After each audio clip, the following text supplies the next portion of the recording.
these men. You are ready to become a member of the League of Shadows. But first, you must demonstrate your commitment to justice. Voy!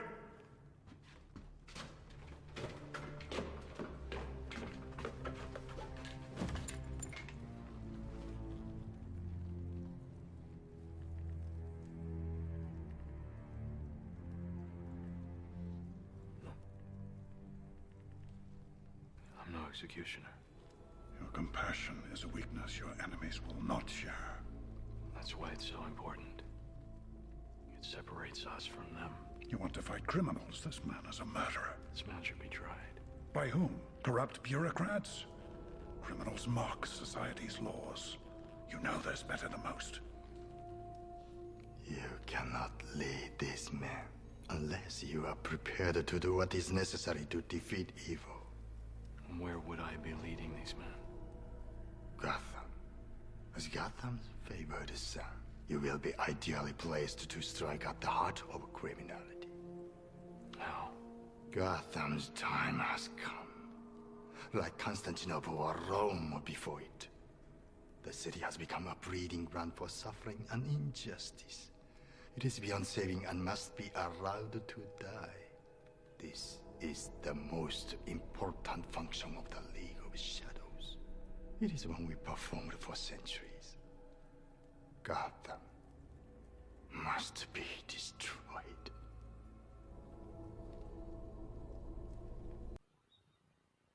Welcome to the Superhero Cinephiles Podcast. I'm your host, Perry Constantine, and welcoming back a guest who's been on before, and that's Derick McDuff. Derick, how you doing today? I'm doing well. Thank you for having me back. I'm excited to be back. Yeah, I'm happy to have you on. It's funny. We've been doing this show for, this is episode 140 or 139 or 140, somewhere up in there that we're recording this. And in all those episodes, it took us a long time to talk about any of the Nolan movies, and we've only talked about The Dark Knight Rises. You're on today to talk about Batman Begins, and we still haven't talked about The Dark Knight, which is the godfather of superhero movies, as the popular opinion goes. So it's kind of funny. It's taken us this long to get to the Nolan films.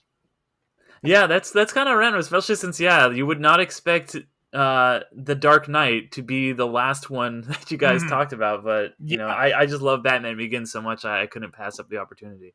Well, yeah, we'll get to that. But before we do, why don't you give people just a little brief reminder of who you are? Yeah, so I am Derick McDuff. I am one of the co-hosts of the Underrated podcast. It's a film podcast where we look at underrated movies. I also do a couple other podcasts, including one on Marvel movies called Infinity Stones and Dragon Bones, which it should be out before you guys hear this. I'm going to have Perry on that show talking about Black Panther, Wakanda Forever. So that's just kind of on new Marvel movies. But I do a bunch of podcast stuff. This one will probably be coming out in February, I believe, so they'll definitely be hearing the Wakanda Forever episode before that. So one of the things I've been talking to people lately is just kind of asking what kind of stuff they're into lately. So it doesn't have to be superhero related, right? But what sort of like movies, TV shows, comic books, video games, whatever are kind of grabbing your interest right now? So now, it's as of the time of recording this, obviously, it's going to be a little bit before, this comes out. But I guess it's still kind of relevant because by the time this comes out, it's going to be Oscar time. And I have been now we're in November as we're recording this. And it's the time when a lot of those movies, those kind of like awards contenders, prestigious movies are coming out. So I've been seeing a lot of those recently. Luckily, I live in a part of the country where I can get to like an AMC and they'll be playing a lot of these limited to release movies. I just got to see Banshees of Inisherin, which is a real contender for one of my favorite movies of the year, probably directed by Martin McDonagh. He's a really good playwright / director, writer. I just saw Tar. So I've been getting really into a lot of those kind of more prestigious movies at this time of the year. October, I usually do kind of the spooky horror movies. And then once we get to the later months of the year, I get to all the awards bait stuff. Mm-hmm. Okay, cool. Yeah, I haven't gotten into that mode yet. It's tough for a lot of those movies. We don't get them here until like sometimes like a year later in Japan. Yeah. I mean, there's still the one everyone was talking about. I think it was maybe not last year, but a few months ago. Or I can't. Time has no meaning to me anymore. When you have kids, when you have young children, time just kind of loses all meaning because you don't sleep much. But everyone was talking about Everything Everywhere All at Once, and that still hasn't come out here. I don't think it comes out here until like February or something. Yeah, that was one of my favorite movies of the year. It's definitely in contention for being one of the best movies of the year. I think this year's been really good with like multiverse movies. Obviously we had that, we had Doctor Strange. There's been a lot of really interesting, weird stuff.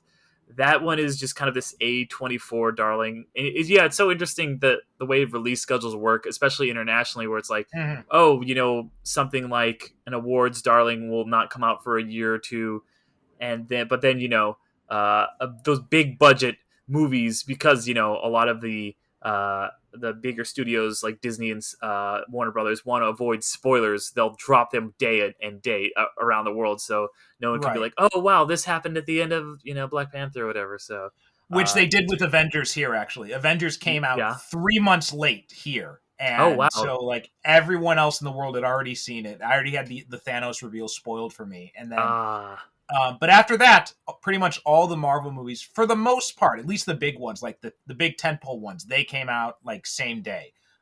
Some cases before, like Civil War actually came out like a few days before it came out in America because of there was a different holiday weekend starting before. Oh, okay, that's interesting. But some of them, like I remember when I first came here, it was 2000 summer of 2008, and like a year, it would have been like maybe New Year 2009 when I saw posters in the theater for 1408, the John Cusack, Samuel L. Jackson horror film, I and that came forgot out, that even existed. and I already had that on DVD when I came to Japan. And I know it's interesting because it works the opposite way too. Like, Princess Mononoke, which was a huge movie came out in Japan in '97, didn't hit the States until '99. And I didn't really realize that till I was listening to one of my favorite podcasts like it's 1999, and they're like, "Yeah, we're covering Princess Mononoke because it's a U.S. release in '99." And I just like, that's so bizarre to me. Well, I mean, Battle Royale, right? That came out in 2000, but the media, it didn't, in the movie in the States didn't come out until 2010. Wow. Well, Yeah. actually, no, it was released in 2012, actually. But by that point, it had been bootlegged and everybody had already seen it anyway. Yeah, that's why I like look at these like the release dates on like Letterboxd or something, and I'm always just like, how is this movie like a 2007 movie? Like I didn't see it over here till 2012. But yeah, those weird, just staggered release dates, Yeah. and you see when things hit, and yeah. Anyway, so like as we said, we're talking about Batman Begins today. So this was like the big turning point for the Batman movies and kind of for superhero movies in general, because this was kind of coming on the end of the early 2000s, kind of mid superhero boom that was going on, when like all these studios were trying to make superhero movies in the wake of X-Men and Spider-Man, but they didn't really quite know what they were doing. And so we got a lot of stuff that was, to be honest, kind of like middling to awful, right? We had a lot of like the Mark Steven Johnson's Daredevil movie, which was decent if you watch the director's cut, but we also had his Ghost Rider movie, which was not good at all. We had the Tim Story Fantastic Four films, which by the time you guys listen to this, we've already done a pair of episodes on those, which had their heart in the right place, but they didn't quite match with the story didn't quite work so well. And then complete garbage like Elektra and Catwoman. And so we had a whole bunch of stuff that was coming out back then. And then it wasn't really until Batman Begins that I think there was kind of like a renewed interest, kind of like, breathing some new life into not only Batman, but into the superhero genre itself in film. Yeah, no, I completely agree with that. And I kind of briefly mentioned Batman Begins last time I was on, when I was talking about Spider-Man 2, which came out a year before this, because I feel like those two films really are they kind of changed everything in terms of like superhero films, and they didn't start the big superhero boom that we are experiencing now with like the Marvel, like the MCU, and just even like everything else. Just people talk about superheroes dominating the box office, but they kind of were like the precursor to that. They were kind of like the last stepping stone before you got to that.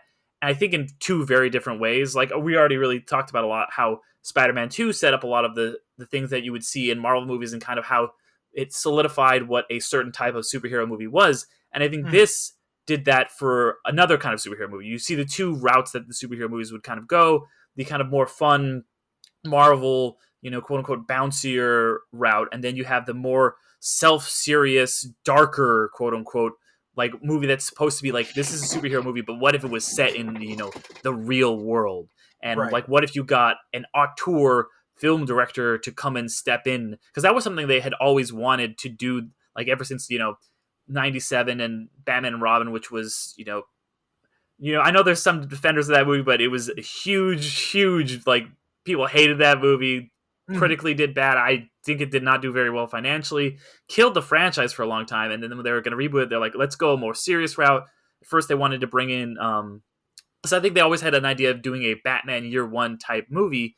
Originally, they wanted to do a Darren Aronofsky-led film. Eventually, he kind of stepped away, and they ended up doing, the Nolan movie. And, Nolan wasn't Nolan at the time. He was kind of he had done some films that are some really good films, stuff like Memento, some of these kind of indie, not almost awards bait. I don't know if any of them following or any of those movies got nominated for awards, but he was kind of one of those guys who was like, wow, this guy knows how to make a prestige film. So let's get him to do a superhero movie. And that realistic take of like, get this guy who knows how to make a really good character drama with some interesting characters and just like give him the reins to make the superhero movie in the real world kind of ended up being like what DC was trying to do exclusively for a while. And a lot of those type of, even something like that is still super, very like not in the real world, but like even Watchmen is trying to be very gritty and realistic.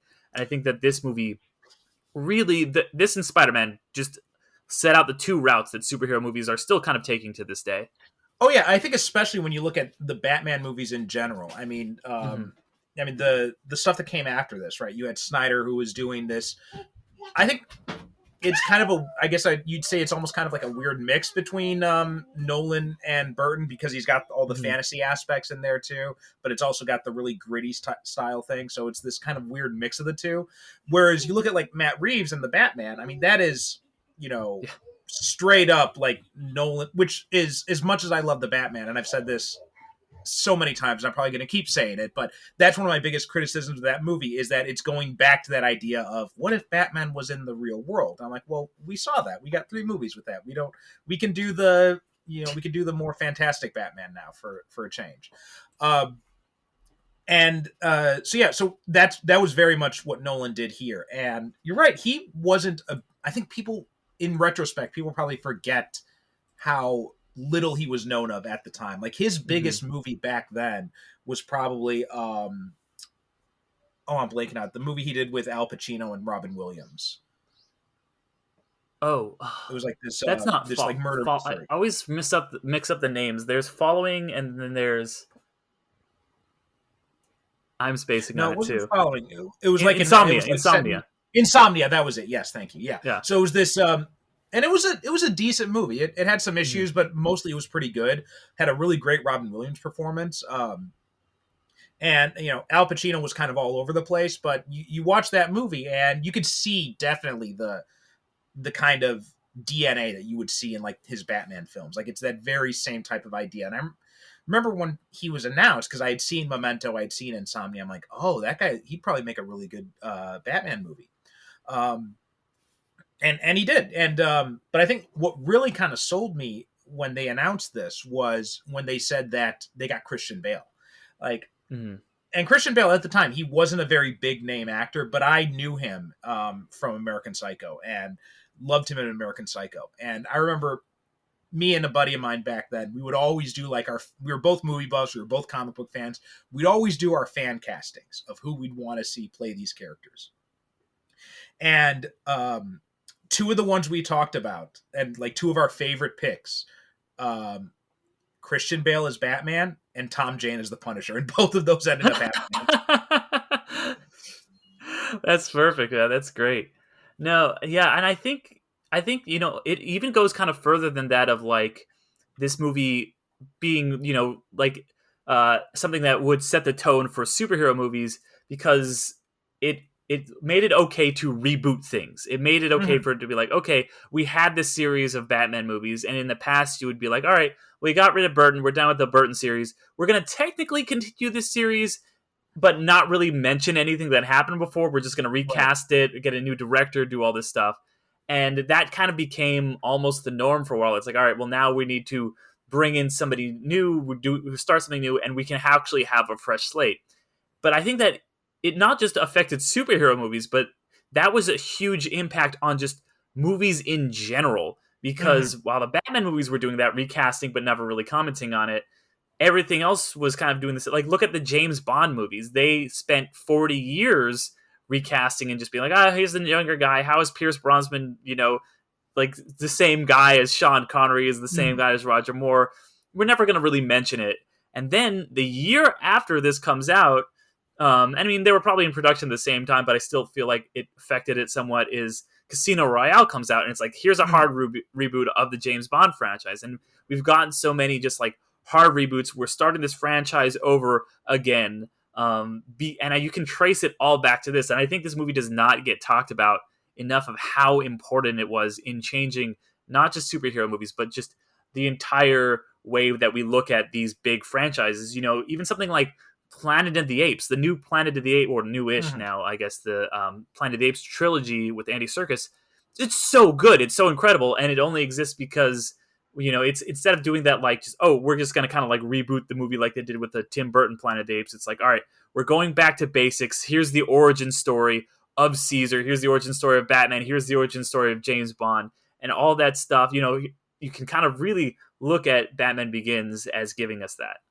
Oh yeah, absolutely. And I think people might forget that back then, if you had a movie and it was, you don't do a clean slate unless like a lot of time has passed, and then and even then you're not like using the same premise but making a different movie. You are remaking that movie, right? So when they did exactly. So when Tim Burton did Planet of the Apes, right, he remade Planet of the Apes. He didn't take that concept and make a new movie. It was a remake of Planet of the Apes. And I mean, like, you look at the James Bond films are a good example, right? They all continue, and it was very much like the logic that comic books use, right? It's it's on a sliding timeline, basically. They never explicitly explain it in the media itself, and it's just up to the fans to kind of go along with it. So, how did Spider-Man get his powers in 1963, but he's still like only in his mid-20s, maybe late 20s in 2020? Well, it's because it's a sliding time scale, and there's only been about a period of like 5 to 10 years that have passed in the Marvel universe in that time. And that's kind of how the Bond movies operated too, right? And you'd have little tongue-in-cheek references, like when George Lazenby came in, the very first thing he says in that movie is, this never happened to the other guy, or something like that. Yeah. But there are clear references to stuff that has come before. Timothy Dalton's Bond, when he's at Felix Leiter's wedding, and he's looking kind of despondent, and two people are talking, and they're like, well, Bond was married before, which refers back to the Lazenby movie. And there are references, lots of connections between, Tracy Bond from On Her Majesty's Secret Service and Elektra in The World Is Not Enough. Lots of like thematic connections like that. Little Easter eggs that are thrown in for the fans to pick up on. You can find those all throughout the movies. But then after Die Another Day, it was, and they were originally going to be doing another movie with Brosnan, and like you said, I'm not sure how the productions overlapped, but I do remember at some point the Batman Begins buzz was definitely there even before the movie came out. And at some point they're kind of like, well, maybe we should just try to restart it all. And so then they did that with Casino Royale. and other stuff followed too, like horror movies, like you had the Friday the 13th franchise, you had Halloween, you had Nightmare on Elm Street. All of those after this movie came out, boom, you got pretty much hard reboots after that. And then Spider-Man, right after Spider-Man 3, like just a few years later, record time, like it had never been that fast before, we get the Amazing Spider-Man, and again, hard reboot. And then even Superman Returns also started another trend of going back to these old franchises and picking them up again and continuing them. So he did that, and just kind of like altering what some of the stuff. So like, okay, well, we're going to pick up after Superman 2 and then put this movie in there and ignore Superman 3 and 4. And now you've got a lot of movies doing that approach too. Mm-hmm. Yeah, and it's interesting, because even Spider-Man, they rebooted with Amazing Spider-Man, and then just a couple of years after that, again, they rebooted it, and obviously they kind of just recently brought all of those movies back into the fold, but that really just speaks to, how the culture had changed, and it's like, okay, we can just kind of keep Spider-Man rebooting this thing until we quote unquote get it right, or, and I mean, obviously that's a big part of it was the rights and everything with Marvel and Sony and everything, but I do think that does really speak to that, and how I don't think reboot was really a thing anyone said. It was not in our vernacular before this movie. Yeah. And now it's so ubiquitous that there's a TV show called Reboot and everyone knows exactly what they're talking about. Mm-hmm. And which is a great show, by the way. Anybody should check it out. It's a Hulu show. But now you don't see really quote unquote remakes anymore. I can't think of the last movie that was just a straight up remake. They're all reboots now. Mm-hmm. Yeah. Or at least soft reboots. That's the thing is now I think everything is at least a soft reboot, like you were saying with, how it's okay, well, Superman Returns kind of picks up after 1 and 2 and ignores 3 and 4, or how the new Halloween series, which just looked at the first one, which H2O also did, so yeah. Though H2O picked up after the second one, I think. Yeah. They're so good. Yeah. So, and then this one, and the new franchise went back and picked up after the first one. And then even the Terminator franchise, the later movies, I mean, people have valid criticisms of those, but they did some interesting things, I thought, with Genesis, where they were using the original timeline. So those movies still exist, but then changing the timeline, and you've got a time travel movie. So that's a creative way to do a reboot, I thought, too. Yeah. How well it works is a different story, but it was a cool idea. Yeah. The Terminator movies are so interesting because they just keep rebooting, and you're you're not sure what continuity anything is, because there's Salvation and there's Genesis, and then there's whatever the new one that came out 2 Dark years Fate. ago now, or was Dark Fate, and it's just it's kind of one of those things where there's so many continuities that it's almost tough to keep straight. And then you got the TV show too. Mm-hmm. Right.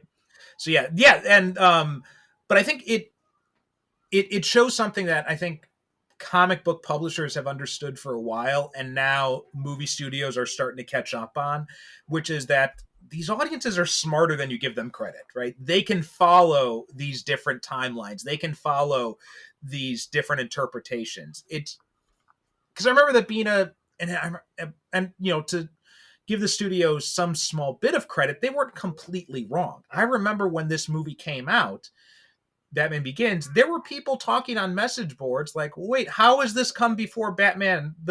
How is this set before the 89 Batman and all this? Because they're noting inconsistencies between this and 8. I'm like, no, it's not a prequel, because prequel was kind of the big thing at that time. You'd had the Star Wars prequels and all that. And so a lot of people did think this was a prequel to the 89 Batman movie. Yeah, no, it's interesting. Yeah, the way that kind of for a while people would get confused by that kind of things, or when the Planet of the Apes movies, to bring it back to those again, people were like, okay, well, how does Caesar do this? Because he eventually does this in those later Charlton Heston films and blah blah blah, and it's just it doesn't have to connect to this. This can be its own unique thing, and I think by now, most people know that. But yeah, there was, I think, a little bit of confusion for a while on that. All right, so let's dive into this discussion. I think this is an interesting movie because I think it kind of gets forgotten about a lot, because Dark Knight was just such a massive improvement over every aspect of this movie, and it became again, like I said at the beginning of this episode, a lot of people call it the Godfather of superhero movies. And then you had The Dark Knight Rises, which not only ended the trilogy, but also is just such a polarizing movie, and where it's got. I mean, there are people who absolutely love it and they'll defend it to the death. But then you got other people who will, decry it, completely. But it's in both sides. It's hard for them to acknowledge the other side's arguments. Like the people who hate it, they almost find they don't remember that there are actually some interesting things in that movie. Whereas the people who love it, they're not willing to talk about the problems, that the obvious problems it has. But Batman Begins gets kind of lost in the shuffle a little bit there. Yeah, no, I completely agree, and that's why it was one that I wanted to talk about, because I think that it doesn't get recognized for how important it is, and it is I think in my opinion, it is a really, really good movie. Like I love The Dark Knight, and I like Dark Knight Rises. I do think has a lot of flaws, but I generally enjoy it.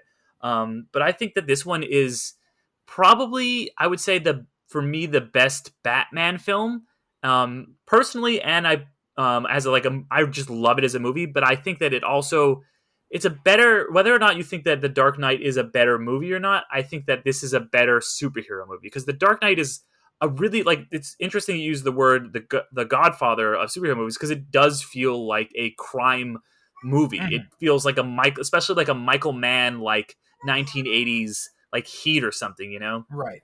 I think Nolan even had the cast and crew watch Heat before making The Dark Knight, where this feels like, yeah, this is a superhero thing. Even though it is grounded in the real world, it does feel very superhero-y, where there's, there's this big plot to, like, poison the city, and you've got Ra's al Ghul running around, this scarecrow, and it's got all these themes that I feel like are very inherent with superheroes. It's just about, like, about doing the right thing, and about fear and overcoming your fears, and Batman is so built on trauma, and this movie is really about the trauma and him getting over all those things that happened to him as a kid. Obviously Batman is so defined by the death of his parents, and I think that Nolan handles this really well. And Gotham just feels like a real lived-in, unique city, and like he didn't just go and shoot in Pittsburgh or Chicago like he did with the sequels. Like, this feels like its own thing, with like the Narrows and the monorail. That all feels like translating something comic booky into the real world. And I almost forget how, just, talking again about the death of his parents and how impactful it is, I forgot, like, until rewatching it for this, how quick that scene happens in this, because in my mind, like, Joe Chill shoots him and then the pearls fall, and because that's how, like, you've seen those pearls fall in, like, 1,000 times. They even make jokes about it, right, in some adaptations, where, the Snyder one, obviously you just have that slow-mo thing. Even in the Burton one, it's just, like, very drawn out, and this, it just kind of boom happens. It's just a traumatic event that just happens, and then he's just kind of sitting there, and Joe Chill just kind of, like, runs away. And I love how in that moment it just feels so real and visceral, and it's not overdone, it's not overly cinematic. You just are like, wow, this is the origin of Batman. This feels like, wow, this is how it really happened to him. Because I don't know, I kind of lost my train of thought there, but no, yeah, well, that's very well said, though. I don't really have anything to add to that, but I did want to talk about the casting in here. So I mentioned Christian Bale, and now I think when we're talking about Batman actors, obviously leaving out Kevin Conroy, who just recently passed away at the time of recording this, and he was obviously the gold standard. But leaving out Kevin Conroy, what would you? And let's just talk live action Batman here. I mean, he did play a live action Batman in Crisis, but that's a different story. But leaving out Conroy, how would you rank Christian Bale in Batman actors? He's always been like, he's always fluctuated between my number one and my number two. He's always been like 1 or 1A for me, because I feel like he does strike a really good balance of being somebody who feels like a real person, but is kind of, he also is like, this guy's kind of weird and broken, and you could see him dressing up as a bat. Like, he feels like he's a perfect Batman for this universe, for this kind of more realistic, gritty lived-in universe. I love Keaton. Keaton is maybe my favorite on any given day because Keaton is just kind of like, he's nuts. He likes to get nuts, as he says. I've also recently like Patterson. I think is really great. Like it's those three. The three of them are always on the podium. No disrespect to any of the other live action Batman, but like they all feel just broken and just like broken weirdos. Like people you think would just be like, I'm gonna save the city by dressing up like a big bat and fighting crime. And Bale is a weird dude. Like he's always kind of like finding these different sides and aspects to the character. I think he was the best part of Thor: Love and Thunder. Like he's in a different movie than everyone else, but he just finds this nugget of this character and really goes into it. And you can see how devoted he is just with like, something like American Psycho, where he just it's so insane, and how he would just transform his body to play all these different characters. And he really just zeroes in and becomes these characters, and not in like a shitty Jared Leto, just kind of like, oh, I'm gonna like be a method actor and use condoms to people. He's like, oh no, he's actually just like, doing the performance just to do a good performance and not to just make it about how great of an actor he is. Right. Well, I think it was Pattinson who said that people seem to use method acting as an excuse to be an asshole. You never hear hear about a method actor who, is playing a really nice guy and is just like a really nice person to everybody. Yeah, exactly. I think he's definitely right, especially in the case of Jared Leto. Right. It's obviously just an excuse to be an asshole. but yeah, Bale, he really kind of dives into these characters he plays, and he really, like you said, he finds these different aspects. I'm kind of with you. I think Pattinson I would rank lower just because I haven't gotten to see him play the Playboy Bruce Wayne persona yet, so we don't have that to compare it to. Whereas I think Bale, like Keaton does it in a much more subtle way, but he does have variations in the Bruce Wayne and in the Batman persona, and also the Bruce Wayne millionaire Playboy persona and the Bruce Wayne, damaged orphan persona, we can call it, because you see it in Batman Returns. I thought it was, or even the first Batman when he's at the party and he's just playing this role of kind of like this absent-minded billionaire when he's following Vicky and Knox around the Wayne Manor, and then he just comes up to them randomly. He's like, "Oh, that's Japanese," and they're like, well, "How do you know that?" And he's like, "Well, because I bought it in Japan." And they're like, "Who are you?" He's like, "Oh, that's right. Sorry, I'm Bruce Wayne." Right? He's just kind of got this. And another time in Batman Returns, when he meets Selena Kyle for the first time, and because he had seen her as Batman just like a few nights before, and he's like, "Oh, we've met." And she's like, "We have," and he's like, "No, you know what? I mistook me for somebody else." Right? And he just got those. But when he's in the meeting with Shrek, right, in Batman Returns, you could see that Shrek invited him in because he's like, "Oh, this is Bruce Wayne. He's a fop. I'm gonna easily steamroll him, get him to give me all his money, blah blah blah." And then Bruce comes in here and he's like, "I commissioned this report," and he just like, in a second he slips into like, hardcore intelligent businessman persona.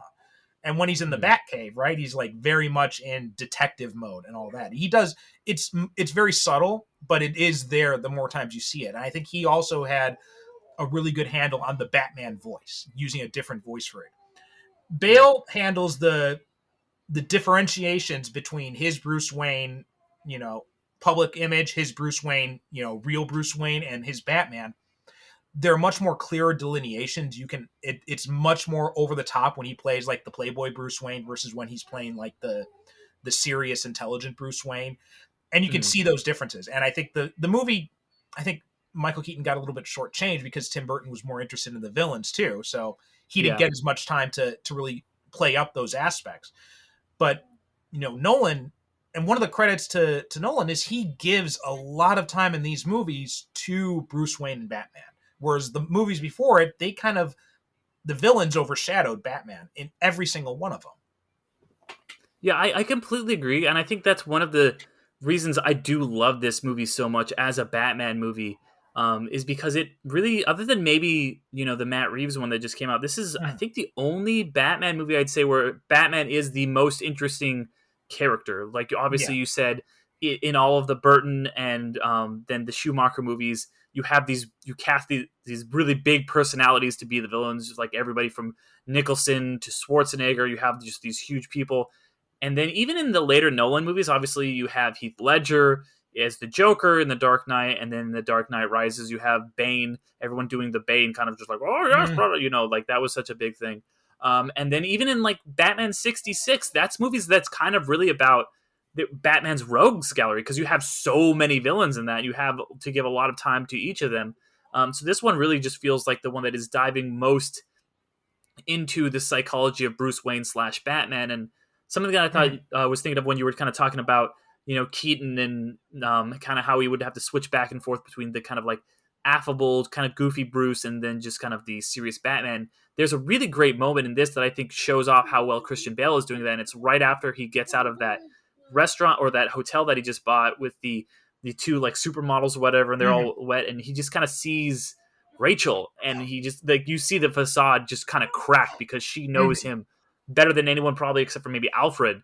And he's just like so embarrassed that he's just been like putting on the show that he needs to do, and he's just like, this isn't me. And then she gives him that iconic line that he then says back to her later to reveal that he's Batman, is like, she's like, it's not about who you are beneath, but it's what you do that defines you. And I think that is such a theme in this movie, and to be like, yeah, you can be a good person and do all these, and do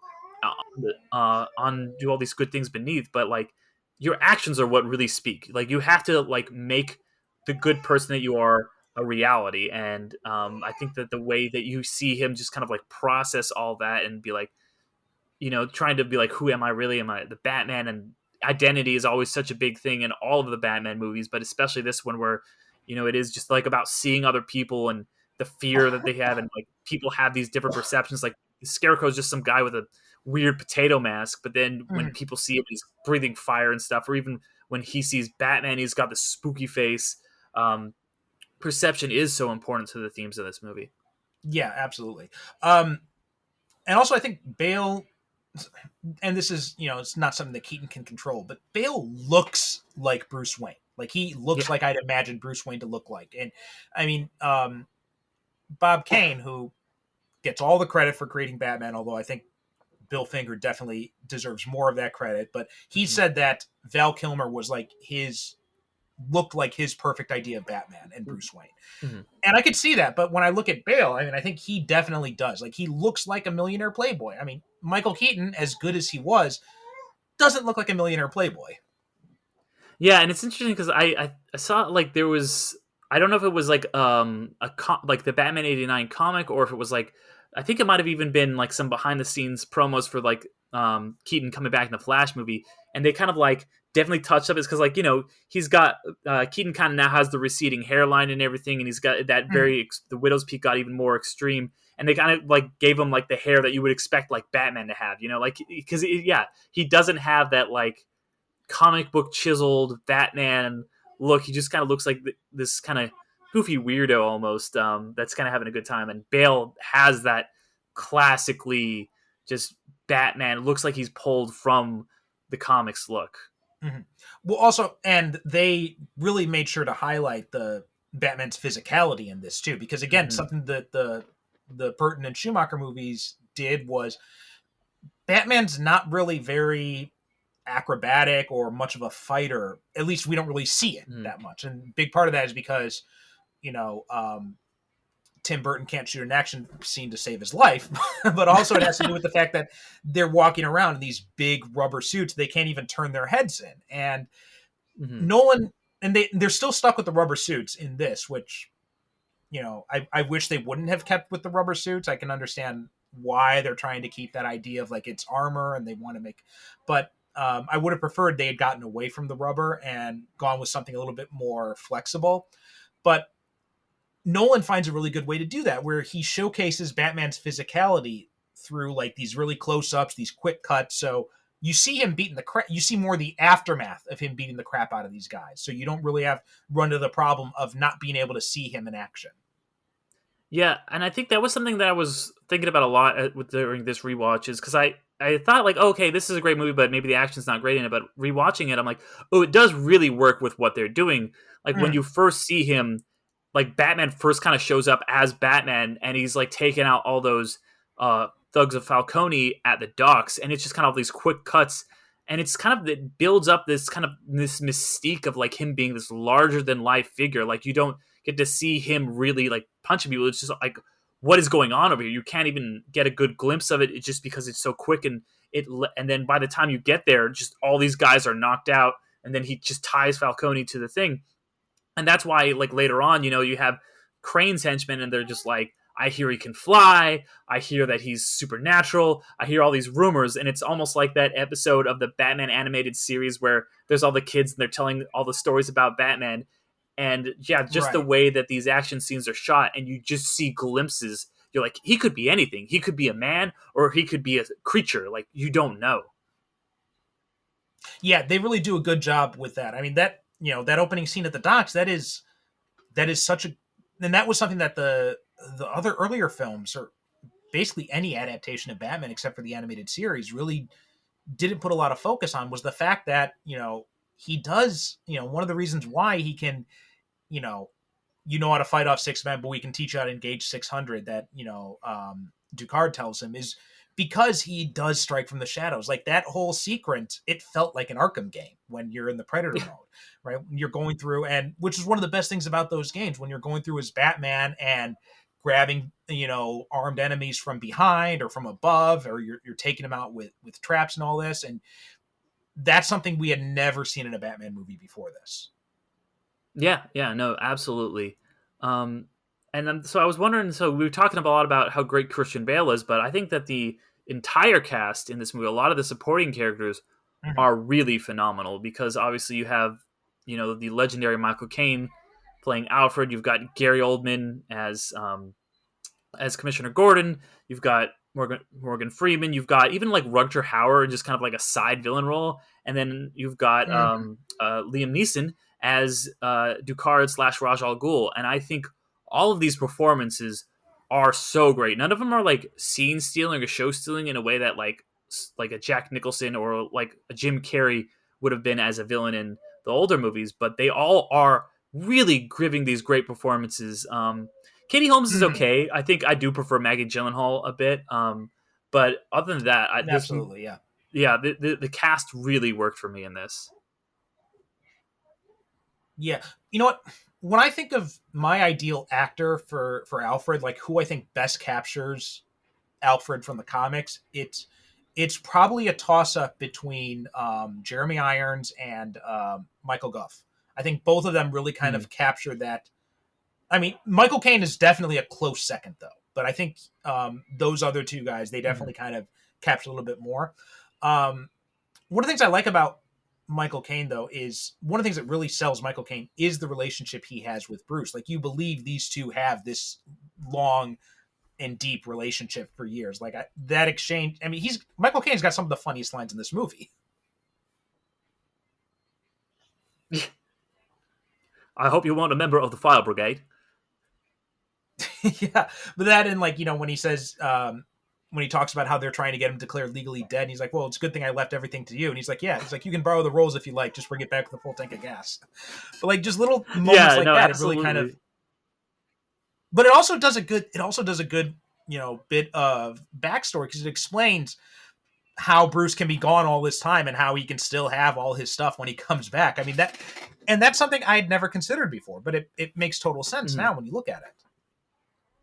Yeah, I love all of that, and I think that lends itself really well to the world building in this film, because this movie, definitely a lot more than a lot of the other Batman films that came before it, I think does a great job with the world building and making you feel, like I kind of alluded to before, like Gotham feels very real. It doesn't feel like they're just shooting on location of some other city. Like, this feels like a real world. They allude to like the past. Or like on a backlot. Yeah, exactly. And how they allude to the past, like, oh yeah, there was these economic things, and then you find out that was later caused by the villains of the story. There has been this long thing, and the League of Shadows do feel like somebody that has been creeping around in the world, and they give all the like, we sacked Rome and we burned London to the ground and all this stuff. That all feels really cool and interesting. I wish we would get to like the Narrows and the monorail just never come back in the other Nolan films, which is just feels like a kind of a loss to me, because I think those aspects are really cool. But yeah, Gotham just feels so real and lived in. Yeah, I think one of the big reasons for that is just because Nolan had like a patchwork of different cities that he used to make Gotham here. So they shot some of it in Chicago, they shot some of it in Hong Kong, they shot some of it in London, I think, as well. And they kind of went all over the place to kind of patchwork Gotham together. And like you said, that makes it look, their Gotham looks a bit more unique because of that. Whereas when The Dark Knight came around, the mayor of Chicago basically told Christopher Nolan, "We'll give you anything you want." And then Nolan's like, "Okay, well, we're filming all in Chicago now." Which, me as someone who comes from Chicago, it is really cool to see my city in the background. But at the same time, also, you watch that movie and you're like, "That's not Gotham. That's Chicago. Yeah. Come on." Yeah. So that's one of the things I realize about it now. But and you're right. This Gotham does feel a lot more lived in because they are shooting in real places. Because you look back at the Burton movies, which, as great as Gotham looks from a distance, right? You got the Gothic architecture and all that, and that looks amazing. When you get down to the streets, it's a pretty empty city. You've only got like maybe 15 extras at a time in there. So it definitely does not feel lived in. In the Schumacher films, you have these weird, massive statues and bridges that don't seem to connect anywhere. It's like an MC Escher painting instead. And it's just really bizarre architecture. So that doesn't feel lived in at all. Whereas this feels lived in. This Gotham, you see the Narrows, you see the people on the streets, and all of that feels very real. Not only because it's grounded, but just because, Nolan gives the city itself a personality that I think the other movies kind of didn't really focus on that much at all. Yeah, I totally agree. And I think that one thing that does a really big favor to the movie is that the whole subplot with Joe Chill and everything, in obviously the Burton one, they made Joker, the one, or Jack Napier as he was at the time, the one who killed Batman's parents. And this is just some guy. And, he feels like someone who is a product of this environment. Like Rachel says, there's new Joe Chills being created every day. And he came about because of the creation of the League of Shadows. And, in the old when he kills the Joker, they was like, okay, he's gone. And this one is all about like, oh, he wants to get revenge, and it's on this person, but he's maybe focusing too much, and he's about to become a murderer and kill this person. And that's probably a big part of the reason, the psychology of this Batman. He doesn't want to become a killer because he sees Joe Chill killed, but all the situation that created him is still intact. By getting vengeance on this one person, it's not going to change anything because, as they say, vengeance is not the same as justice. And by taking out one bad person, like the guy who killed, like if they would have made him a supervillain and him like, all right, well, justice is served now. And that's something that a lot of superhero movies do, where they're like, okay, we just took out the bad guy and now everything's solved. But this is like, there is this kind of like economic problem, this lying thing that maybe Bruce Wayne can address. And that's what Bruce Wayne's father spent his entire life doing, was trying to fix these larger problems. And it feels a lot more real and interesting in that way. And because they were able to make such a unique and real feeling Gotham, that all really works. Well, it's also a more complex portrayal of crime than you get in not only most superhero movies up until that time, but also just most movies in general. Like the whole idea Absolutely. of, economics leading people to commit crimes. I mean, you don't see that level of understanding. And here, like, if you're talking about, say, for example, you think about like the Dirty Harry movies or something like that, I think Harry would probably have been more on the side with Ra's al Ghul than he would be with Batman in that final decision. And you realize, he's, like he says, Bruce is really out to save Gotham, right? That is something he really seems to care about a lot. And one of the whole conversation he has with Rachel after he reveals that he came back to kill Joe Chill, and then she slaps him twice, and she tells him, your father would be ashamed of you. That is such a great moment, and it's something that the Batman in the movies before that, he's a fucking sadistic killer. I mean, as much as I love Keaton, in Batman Returns, he fixes a bond to a guy's chest and then smiles and then kicks him away. I mean, he sets another guy, he turns the Batmobile around on another guy and sets him on fire. He goes into the Joker's, chemical factory and just boom, machine guns and bombs everywhere. Like, he racks up a bigger body count than, some horror icons. Like, you know, compared to like to Jason or Freddy or Michael Myers. I mean, Batman's kind of a bit higher than some of those guys. But here, Yeah, no, absolutely. yeah, but his Batman, but Christian Bale, like, and then that scene when he's with the League of Shadows and Ducard gives him the sword, and they've got that guy, you know, bound and at his feet, and you know, and Bruce just looks at the guy, and he looks at Ducard, he looks at the sword, and he just shakes his head no, and Ducard makes some good points. He's like, you know, Bruce is like, look, this man has to be tried, and Ducard makes some good points. Like, well, by who? But corrupt bureaucrats. You've seen firsthand that this way doesn't work, and he's making good points. But Bruce is still like, but we have to be better. Like, we can't. And that, granted, it's kind of undermined by the scene at the end when he tells Ducard, now revealed to be Raish, that, you know, I don't have to kill you, but I don't have to save you. It's like, you're kind of skirting the line a little bit there. I mean, I always thought that was like, it was like, okay, well, I don't know why, but that line always worked for me. I was just like, he's like, yeah, I went out of my way to like save you before, after blowing up your house or whatever, but you know what? I'm just gonna like stop being the hero now for a second.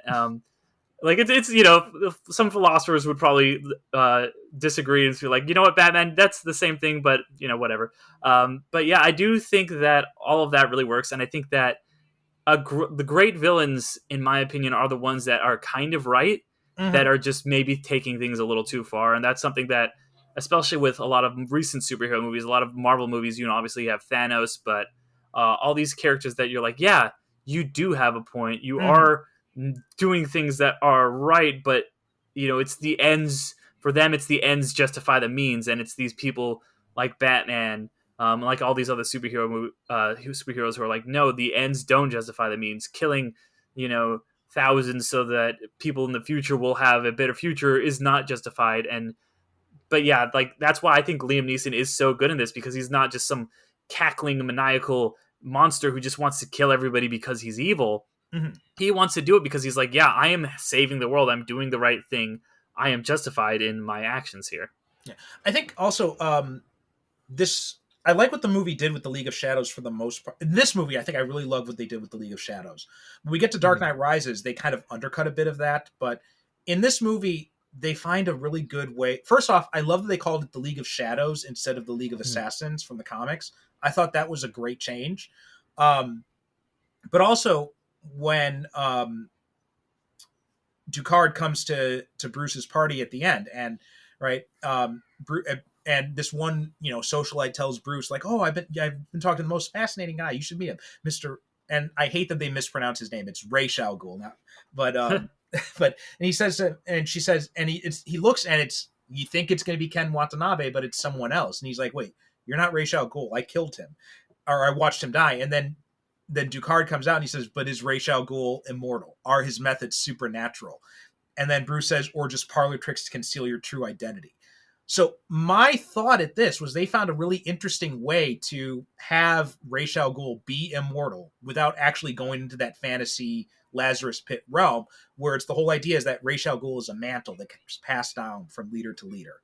Exactly. And I thought, yeah, that's what I thought. too. But then when we get to Dark Knight Rises, they undercut that whole thing. And they're like, no. Yeah. Liam Neeson was always Ra's al Ghul. And it's like, well, then who started the League of Shadows? Like, a lot of this whole idea of legend and mythology that's built up over a girl who's, you know, at most, like, you know, 30 years old doesn't seem to really fit together very well then.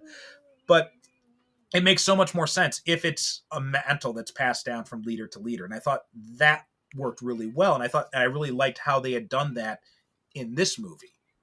And it honestly, it reminded me a lot of a movie that I loved that nobody else seems to really love from the 90s, where they do that same thing, and it's, instead of being with the villains, it's the hero, and that's the Phantom. I love how, like, because they have that, they almost do like the same thing, where that kind of main villain for the Phantom, he's like, I killed him years ago, blah, blah, blah, blah. And then, you know, like, and it's like, obviously it's, you know, the Phantom, the previous Phantom, so Billy Zane's dad, and then they get to like the pirate ship at the end, and he's just like, over the years, plenty of us have killed Phantoms. He's immortal, and I love that same kind of trope that they use here of like, oh yeah, Ra's al Ghul, or Raj al Ghul, however they want to pronounce it, is this kind of mantle that gets kind of passed down from generation to generation of this, you know, and that was a really good way to, like you say, this is something that it is trying to be real. It's something that happens in the real world. How do you make immortality something in the real world? And it fits totally into that, like, oh, the League of Shadows is all about doing these tricks and theatricality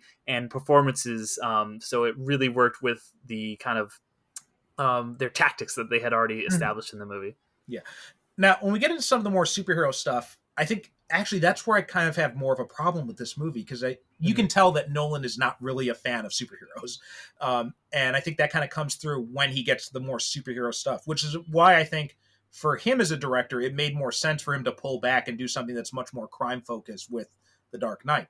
Because when we get into the whole supervillain plot of destroying the city, and you have Ra's and the League of Shadows using a microwave emitter that somehow evaporates water from pipes, but it doesn't do anything to the human body. Like, it's the physics of that. Someone's got to explain it to me, because it doesn't seem to make any sense. But also, I think, Scarecrow is just such an interesting villain in his own right that I think he kind of gets, and I love what Cillian Murphy does in this movie. And same thing with Carmine Falcone. Like, it's great character, and it's great to put him in here, but I think that it kind of gets shortchanged because of all the other stuff that's going on. And there's just a little bit too much stuff crammed into one movie, I think, at times. Yeah, I wish that they had done more stuff with the Scarecrow in like later films. Like, I know that he comes back in both the sequels, but they're just kind of glorified cameos. Right. And I was like, okay, cool. Like, the way this movie ends, it's like they beat Scarecrow, but he's still out there in the world. And when are we going to see him? Oh, Batman takes him out in 5 minutes in the next movie. So I would have liked to have seen more of that. I do kind of appreciate that Nolan isn't a huge superhero fan, because I feel like that can be dangerous sometimes if you have somebody that is just like so beholden to superhero imagery that you will get something like the Pearl scene in Batman v Superman, because obviously Snyder is a big comic book superhero guy, and he's done so many adaptations, and I think he does a really good job with it. But he seems to be, I think Snyder tends to be more of just a fan of the imagery of superhero comics than because when you, especially like you look at Watchmen, it's like, you didn't actually read this book at all, did you? Yeah, and I think that, you can, when you are just like so beholden to like, wow, we have to like, exactly, piece for piece do this. It gets a little tricky sometimes. It can be a little messy, especially when you have a character like Batman who is so different depending on what interpretation you're looking at. I kind of did like that we got a fresh perspective on it. Yeah, there is a fine line. Like, I mean, I'll compare it to, like I mentioned before, Mark Steven Johnson and Tim Story. When you watch Daredevil, you watch those Fantastic Four movies, you could tell these directors really love this source material. But there's, and I mean, Mark Steven Johnson, he kind of went a little bit over the top with some of it, because it's like every time there's a mention of a side character, it's someone who had worked on the comic books. I'm like, we don't have to have that many Easter egg references. And in the Tim Story movies, like, you can tell he really loved the source material, but he didn't quite know how to craft a good story around it. And and yeah, it is a definite fine line. I mean, I think you look at some of the directors that Marvel has gotten, or even like Matt Reeves, who you can tell is definitely a Batman fan, but he still manages to. He knows when to lean into the fan stuff and when to pull back from it. And yeah, after we've had some of those people who were hardcore fans, they couldn't separate their fandom from the work they were doing. Nolan's more of in the vein of like maybe Bryan Singer or someone like that, someone who is not really a fan, but is able to still tell this story in a decent enough way. I mean, that being said, I still feel like he doesn't quite get a lot of the superhero stuff, which is why that stuff feels weakest for me in this movie. And that's why I think when we do get to The Dark Knight, it works so much better for Nolan's sensibilities. Yeah, no, like, I think like I was saying before, like, Dark Knight is definitely, obviously it's so much more critically acclaimed because it is less of a superhero movie. I feel like it is more of a Nolan crime movie. But for me, this one kind of just strikes the right balance of Nolan's sensibilities with being a Batman movie. And maybe it was because it was his first time out, and because he was like, okay, we got to bring back Batman to its roots and stuff like that, that he was still feeling a little beholden to the Batman thing, but he was still able to do his own Nolan stuff that it did really just hit that exact perfect pH balance of like, chemicals in my brain of like, this has enough of each of these things. And because I am obviously a really big Batman fan, I'm a big Nolan fan. I like especially a lot of his more kind of science fiction films, Mhm. stuff like I guess you would call it just kind of like lighter sci-fi, stuff like Inception or Mhm. Interstellar, or hard sci-fi, I guess is what you would maybe call it.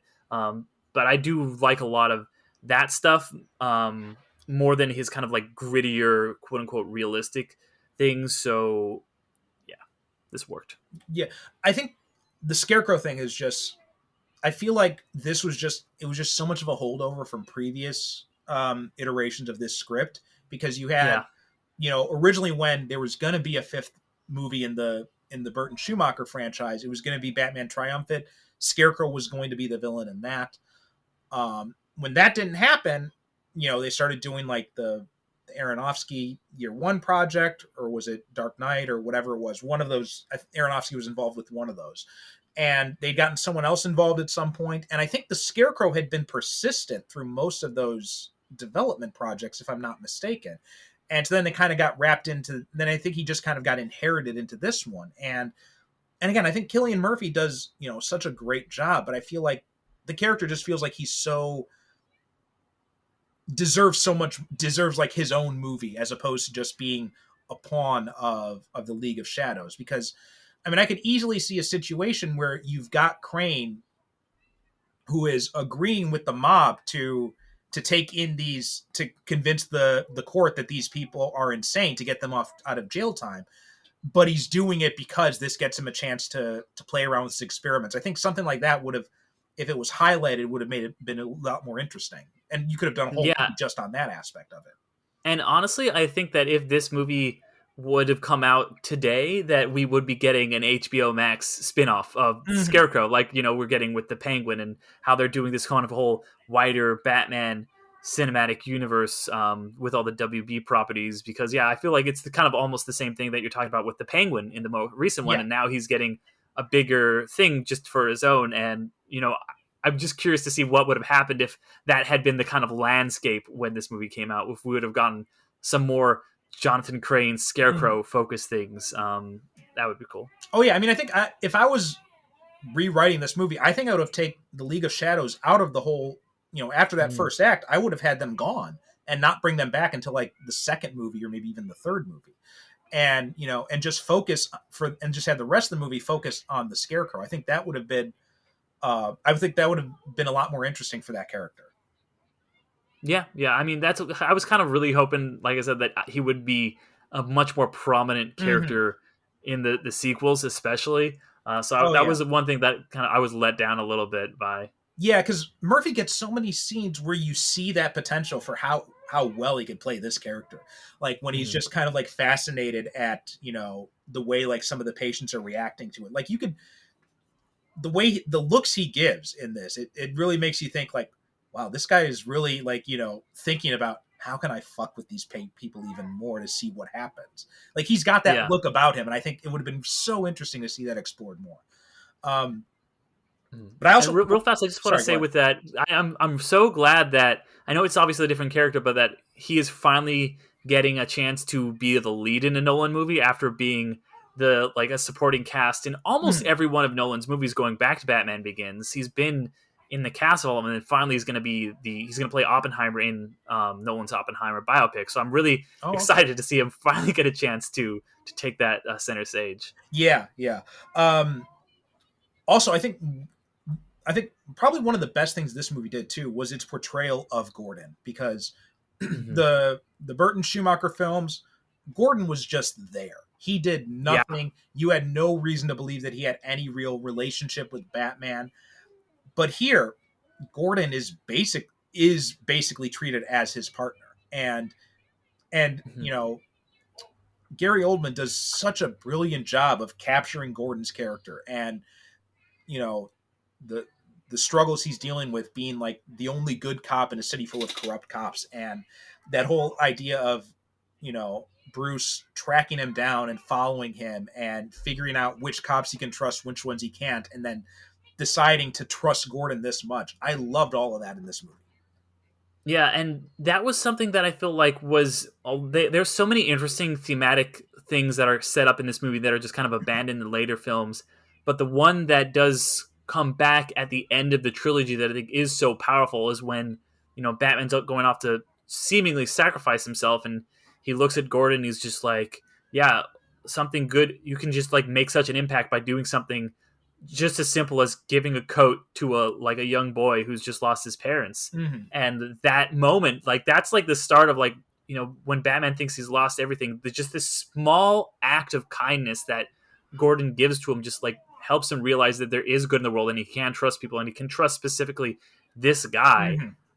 So I think that is a really powerful moment that luckily gets brought back later on. Yeah, although I think that line in The Dark Knight Rises was way too overwritten. I think that moment would have worked so much better if it was just, maybe a silent look or something like that, and then like a flashback image or something.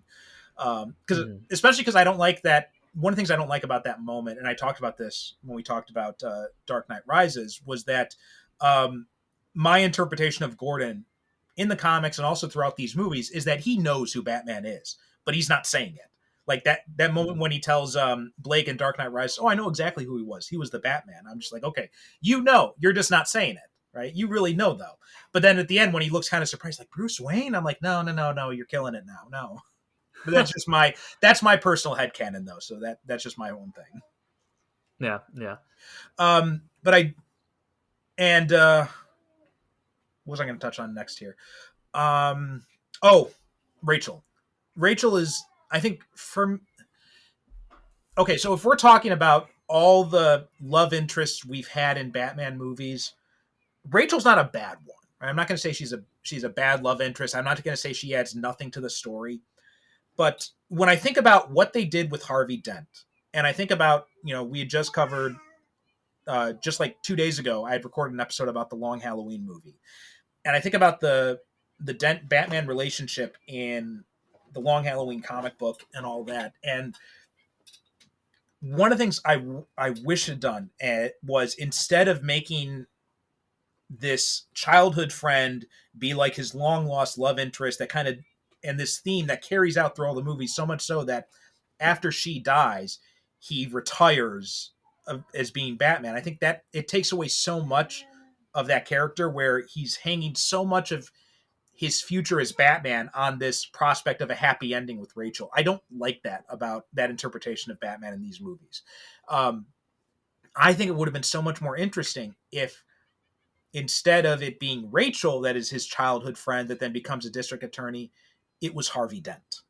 Mm-hmm. And that would have been such a great through line to connect this movie to The Dark Knight, because then we have these two guys who, they came up together. They both had these same ideals about saving Gotham, but then they diverge wildly. And then for Harvey, it just becomes a complete tragedy in the end. I think that would have been such a better thematic through line.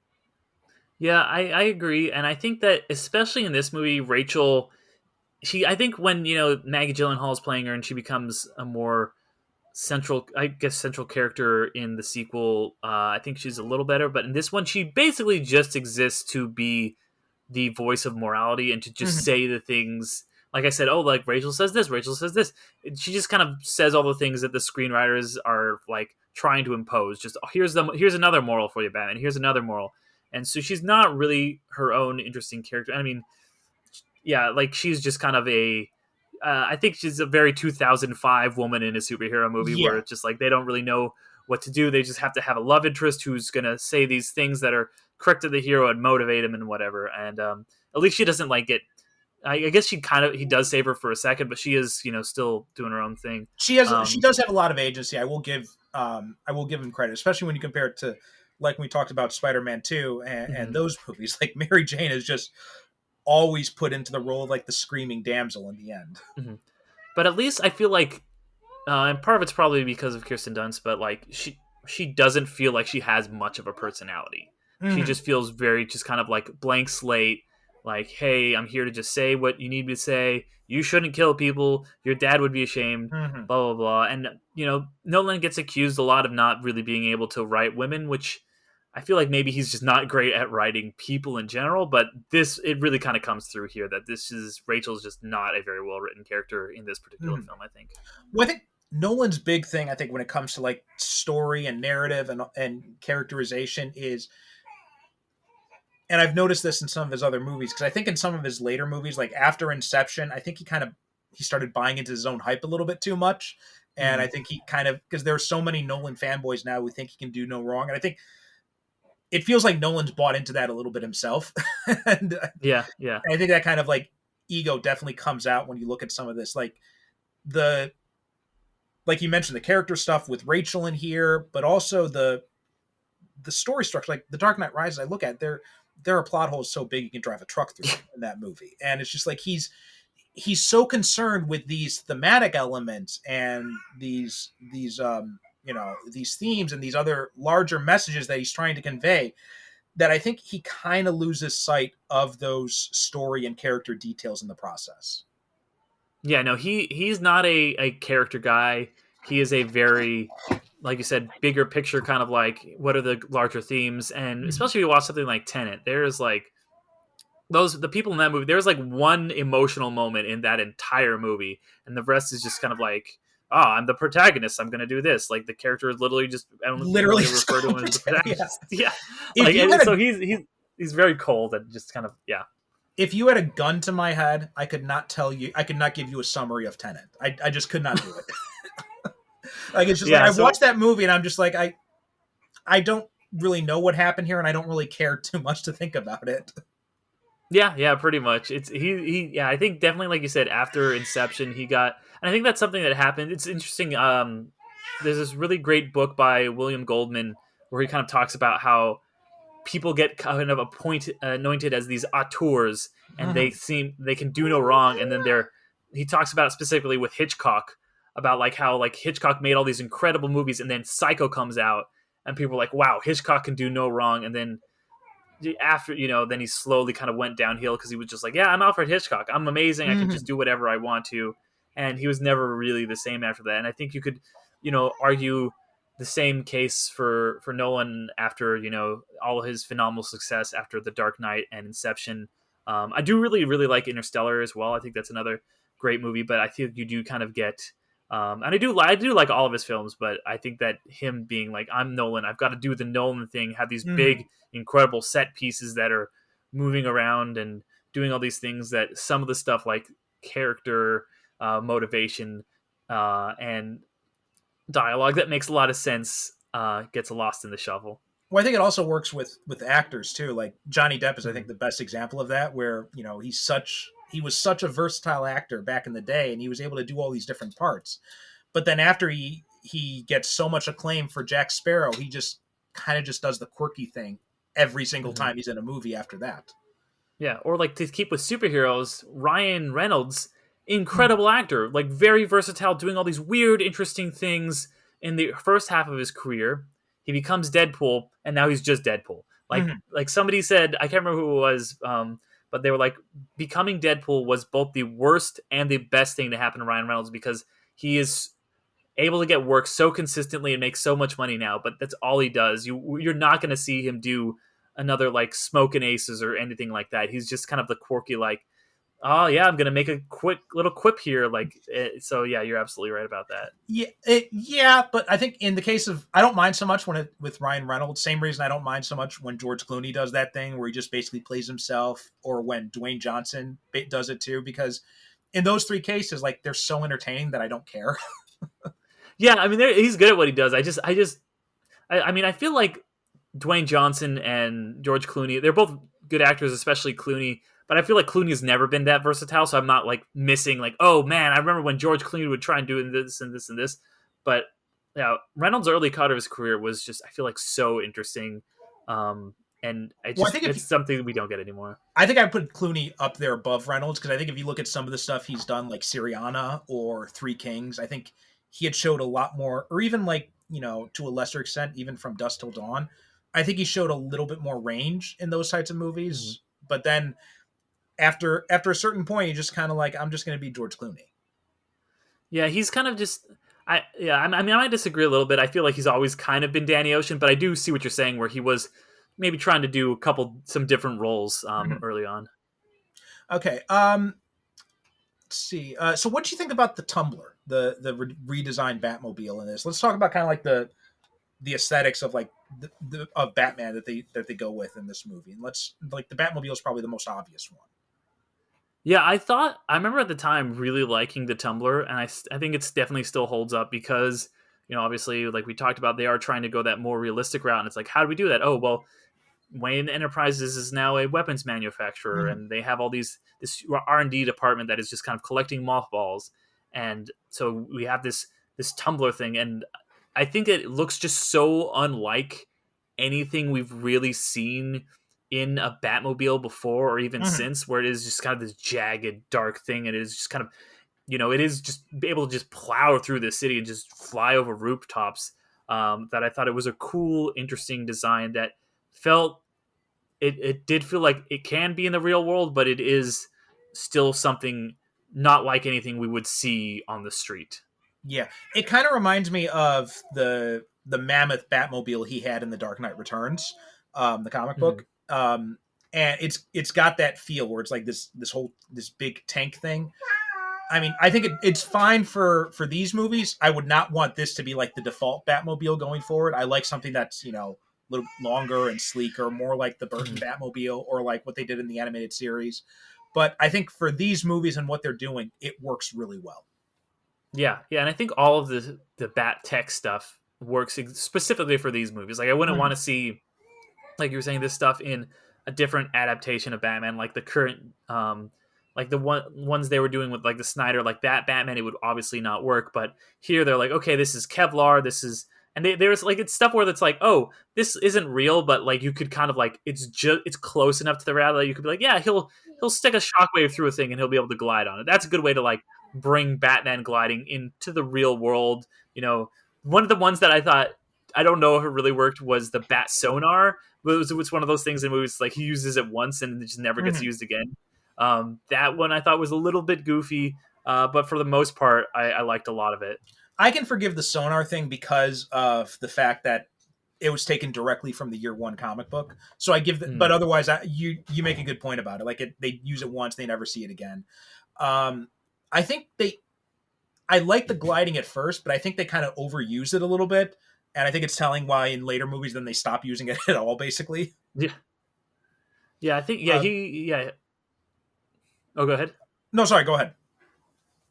No, I was just gonna say, yeah. I think I was trying to think. I remember him using it like a couple times, and it just, yeah, it feels novel. But by the time you're rolling around a movie two, that does wear a little bit thin. So they're like, okay, and it's the same thing with like I like the way his costume looks a lot in this movie, but Mhm. like you were saying, he can't really turn his head, and it's something they directly address in the sequel. Like Morgan Yeah. Freeman's like, you want to be able to turn your head, and I thought that was interesting, especially since you have like it felt like this bat suits felt like the next progression into the real world from like that fruit roll up that like he was wearing in Batman Returns, where he just like kind of Mhm. tears it away. I do like this bat suit a lot.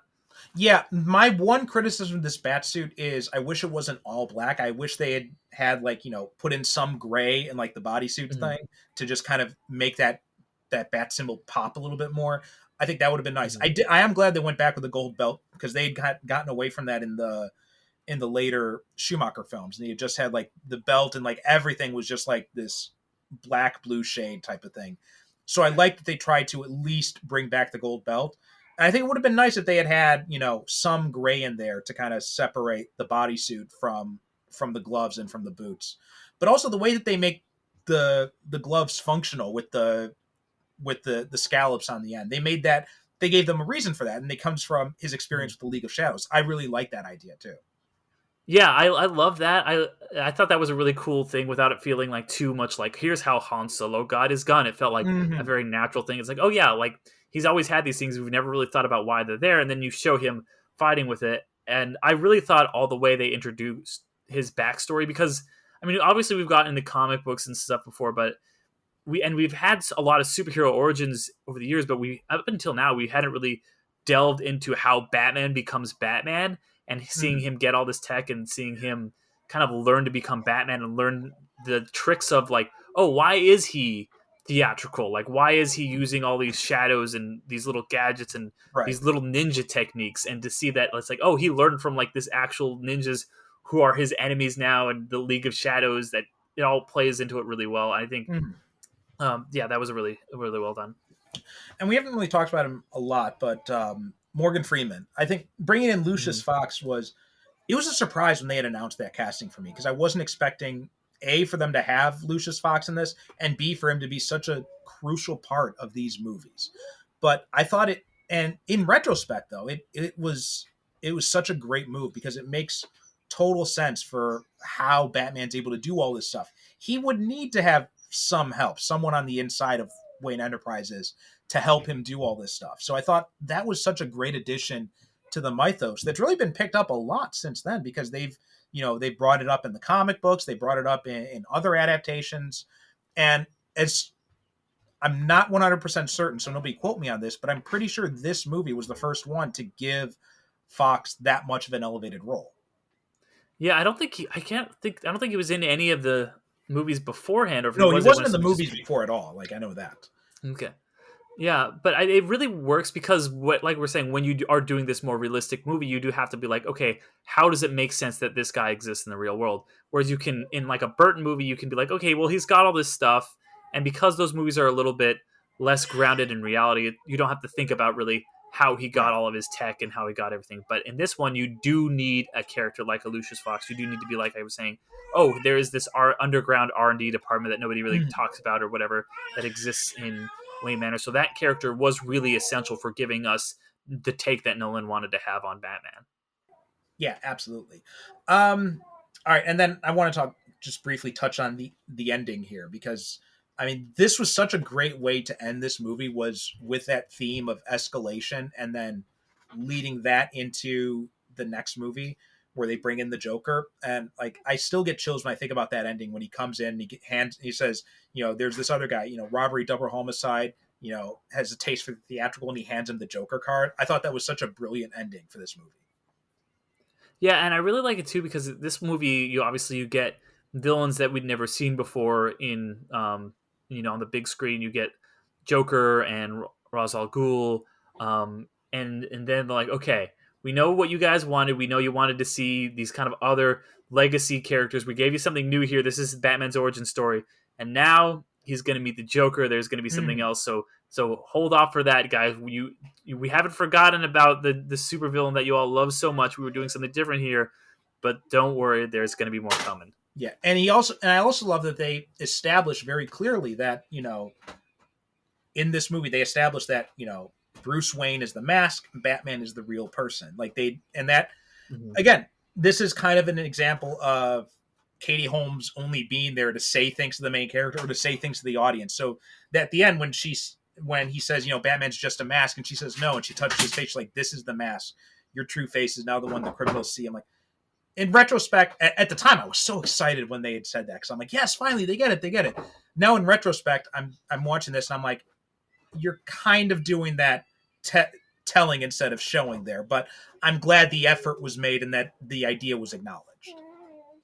Yeah, definitely, because that is something that, people love to debate about, like, who is the real Batman, who's his real which is his real mask, and the fact that they kind of directly address it, like you say, it is a little on the nose, it should be a little tell don't show, but I think that it is a good point that they at least brought it up. Yeah.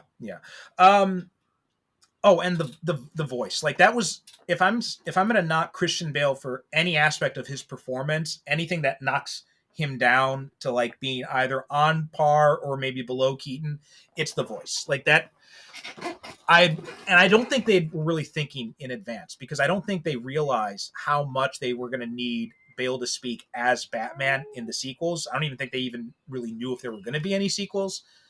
I think if they had had a little bit more forethought, they would have, maybe done some audio manipulation on the voice or something, but like they did with they did with Ben Affleck. But yeah, that voice, it's just it's okay for the little bit he speaks in here, but when we get into The Dark Knight, it starts to border on the ridiculous.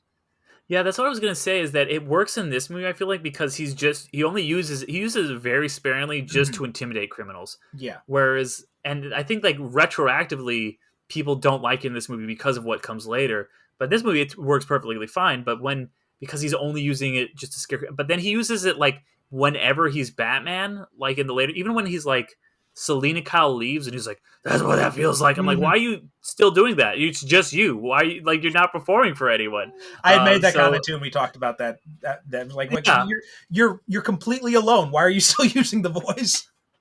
exactly, and that's something that those sequels do quite a bit. Is just kind of they overdo it with the voice.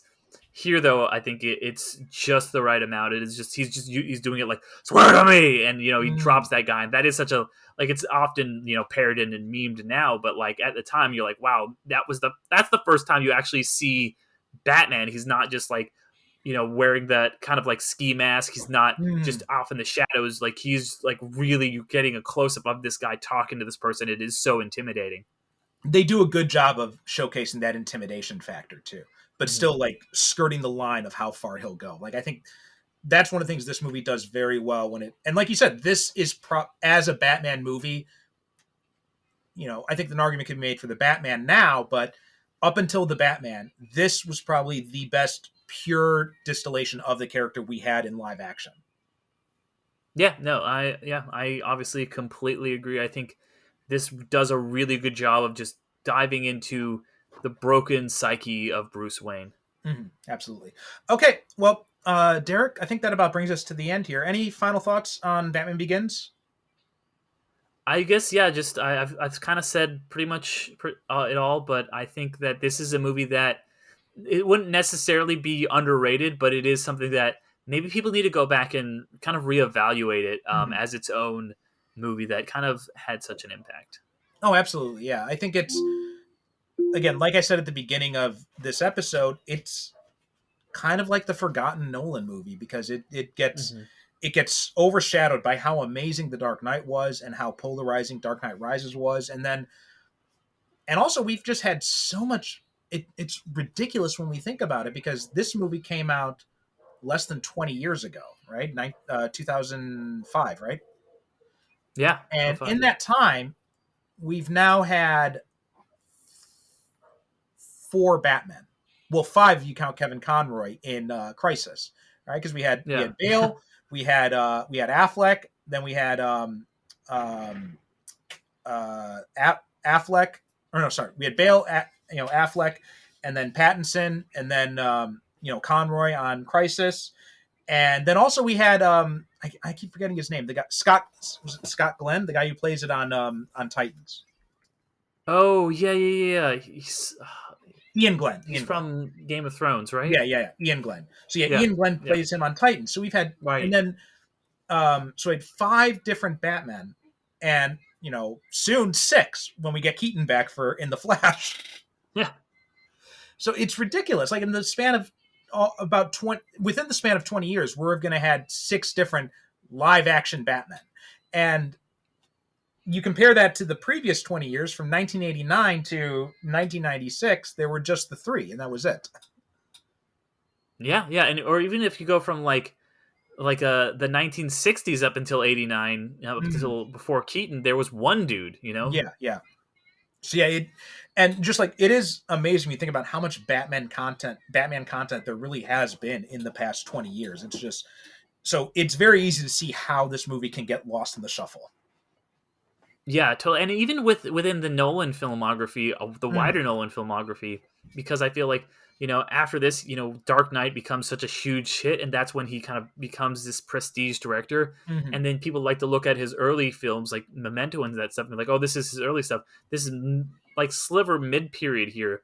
This and I think the Prestige too kind Mhm. of get lost to time a little bit because they were Yeah, right when he was starting to get a little bit of money, but he hadn't become like the Christopher Nolan monolith yet. He was still making these big budget studio movies, but not like unlimited money, you know? yeah. I think that's a really good comparison. I think this movie, and this is really kind of a good model for a lot of directors to follow. Is you do like the big crowd pleasing blockbuster movie, and then you get the money to do your more personal projects like The Prestige, like Inception, And that's a good model that I don't know if Nolan necessarily set this model, but I think it's a good model for a lot of actors and directors to follow, because then you can explore. It gives you the freedom to make these more personal projects as opposed to just doing all blockbusters or all personal projects. Exactly. It's the old one for them, one for me. Right. Exactly. Yeah. Like I remember Jay and Silent Bob Strike Back. There was that conversation between Ben Affleck and Matt Damon, where he says, first you do the big movie, then you do the art house film, and then you do the film just because your friend says he owes you one. Yeah. All right, Well Derick. Why don't you tell people where they can find you? Yeah, so you can find me on any of the social media apps. Just Derick McDuff or Derick's Photos on Instagram. You can check out my podcast wherever you listen to podcasts. However you hear this, check out Underrated and then Infinity Stones and Dragon Bones just by googling or searching those in your podcast app. I'm on Medium as well, just Derick McDuff, and then. I do a lot of freelance stuff, places like Watch Mojo, things like that, if you want to check me out on any of those sites. Okay, great. All right, Derick, thanks so much for coming on again. And if anyone hasn't listened yet, we're recording it now, but the release date will have come out before this episode. So go back and listen to the episode we did on Black Panther, Wakanda Forever, and Infinity Stones and Dragon Bones. All right, Derick, thanks again. I'm sure it's good. Yeah, I hope it. I hope it'll turn out to be a good episode. We're about to find out. We'll find out soon. All right. Thanks again for coming on. Again, you're always welcome back anytime. That does it for this episode of Superhero Cinephiles. SuperheroCinephiles.com is the website. Super Cinema Pod on Twitter and Instagram. And remember, you sign up for the Patreon page, patreon.com/SuperCinemaPod. You get these episodes a week in advance, and you can also listen to the companion show, Superhero Cinephiles Book Club, where we talk about comic books and graphic novels. Thanks for listening, and we'll talk to you next time. If you enjoyed the Superhero Cinephiles, then you'll also love my companion podcast, the Superhero Cinephiles Book Club. All my Patreon subscribers get access to this exclusive podcast where I review superhero comics and graphic novels. Not sure what comics you want to read next or what you should dive into? I've got you covered on that. I'll be doing reviews, recommendations, and also talking to you about useful entry points if you're interested in reading some comics but don't know where you should start. Plus, you'll get access to all episodes of the main show a week before everyone else. On all of this for as little as just $1 a month. All you have to do is go to patreon.com/supercinemapod and you can sign up at any subscription amount to get started. Thanks so much for your support, and please don't forget to rate and review us on Apple Podcasts or wherever you get your podcasts.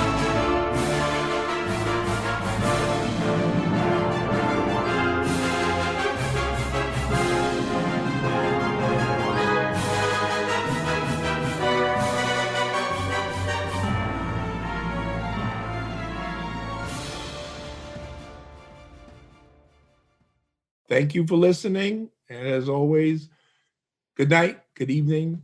God bless.